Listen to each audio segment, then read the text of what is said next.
어떻게 하면 잘 죽을 수 있을까? 누구나 한 번쯤은 이런 생각 해보잖아요.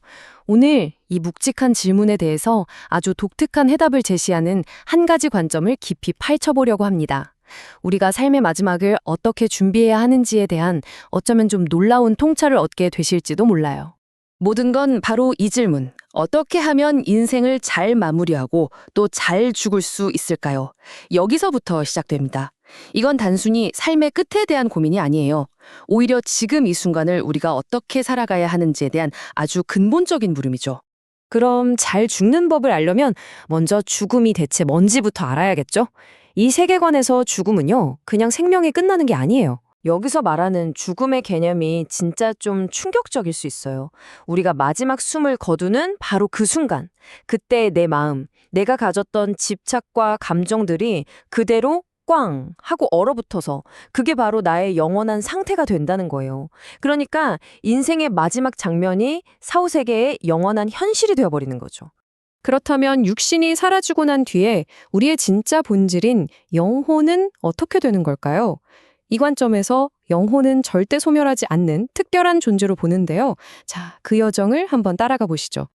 우리 몸은 사실 잠시 빌려 입는 옷 같은 거고요. 진짜 나는 바로 이 영혼, 절대로 사라지지 않는 불멸의 에너지 그 자체라는 겁니다. 그러니까 죽음이란 건 끝이 아니라 우리가 사는 이 3차원 세상을 떠나서 다른 차원으로 이사를 가는 것과 같은 개념인 거죠. 그래서 이 영혼 에너지를 두 가지 상태로 나눠볼 수 있어요. 먼저 우리 몸 안에 머물면서 이 3차원 세상을 살아갈 때 이걸 인기, 즉 사람의 기운 상태라고 부릅니다. 그러다 죽음 이후에 육신을 떠나서 4차원의 영적 세계로 돌아간 상태를 영혼기라고 구분하는 거고요. 자, 지금부터가 이 세계관의 가장 파격적인 주장이라고 할 수 있습니다. 뭐냐면 수천 년 동안 인류의 영적 법칙으로 여겨졌던 윤회 있잖아요? 그 윤회의 고리가 특정 사람들에게는 이제 끊어졌다는 겁니다. 완전히 새로운 시대의 법칙이 시작된 거죠. 그 거대한 전환점이 언제냐? 바로 2013년입니다. 이 해를 기점으로 우주의 법칙 자체가 바뀌었다고 봐요. 그래서 모든 인류가 반복하던 그 윤회의 시대가 끝나고 완전히 새로운 질서가 시작되었다는 거죠. 이 새로운 법칙 아래에서 인류는 이제 크게 세 그룹으로 나뉜다고 합니다. 지식인 계층은 이번 생을 마지막으로 윤회를 졸업하고요. 그들을 도왔던 지원자 그룹과 노동자 그룹은 이 지식인들이 닦아놓은 더 나은 세상에 한두 번 정도 더 태어난다는 거예요. 결국 각자의 삶에서 맡은 역할이 다음 생의 운명까지 결정하게 되는 셈이죠. 그렇다면 죽음 이후에 우리 영혼은 대체 어디로 가게 되는 걸까요? 여기서부터가 정말 중요합니다. 우리의 사후 운명은 딱 두 갈래 길로 나뉘는데 그 방향을 결정하는 건 전적으로 내가 어떤 삶을 살았는가에 달려있다는 겁니다. 잘 죽는 척도는 이웃과 사회, 인류를 위해 얼마나 덕이 되게 살았느냐에 달려있다.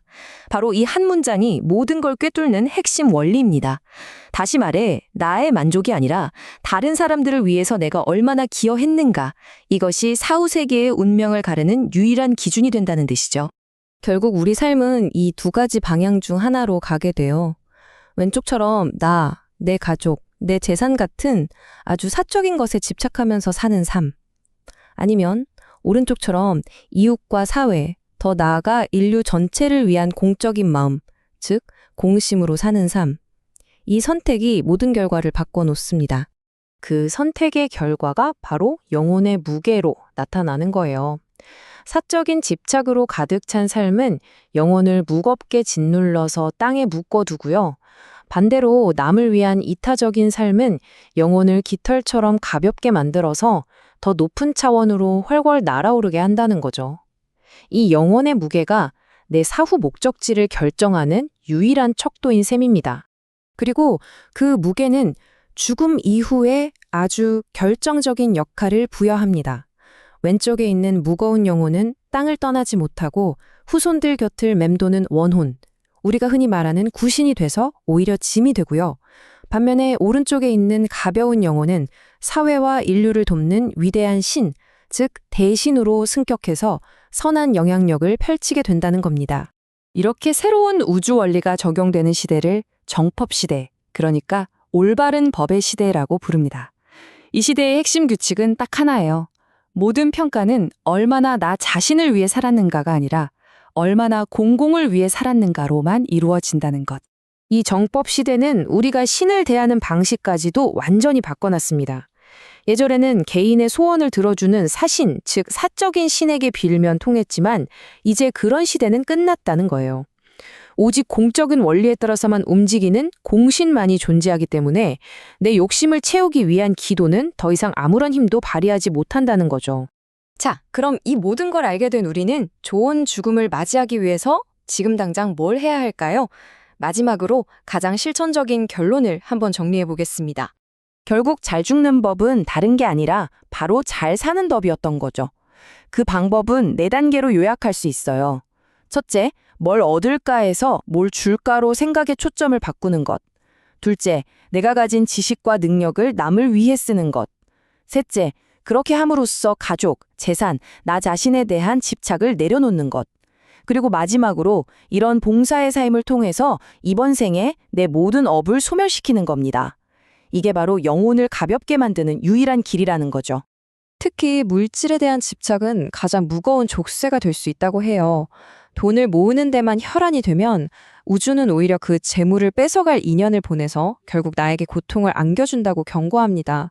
진짜 부와 안정은 내 지갑이 아니라 다른 사람에게 베푸는 삶 속에서만 찾을 수 있다는 의미겠죠. 이렇게 모든 집착을 버리고 타인을 위한 삶을 살 때 우리는 마침내 궁극적인 목표인 원시반본에 이르게 됩니다. 근원으로 돌아간다는 뜻인데요. 맑고 가벼워진 나의 영혼이 마침내 이 대우주의 일부로서 자신의 본래 자리로 장엄하게 귀환하는 것, 그걸 의미합니다. 오늘 이야기는 여기까지입니다.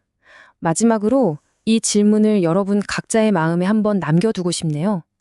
만약 이번 생이 정말 우리에게 주어진 마지막 기회라면 여러분은 무엇을 남기시겠습니까? 무거운 집착이라는 짐인가요? 아니면 세상을 밝힌 가벼운 봉사라는 유산인가요? 그 선택은 우리 모두의 몫입니다.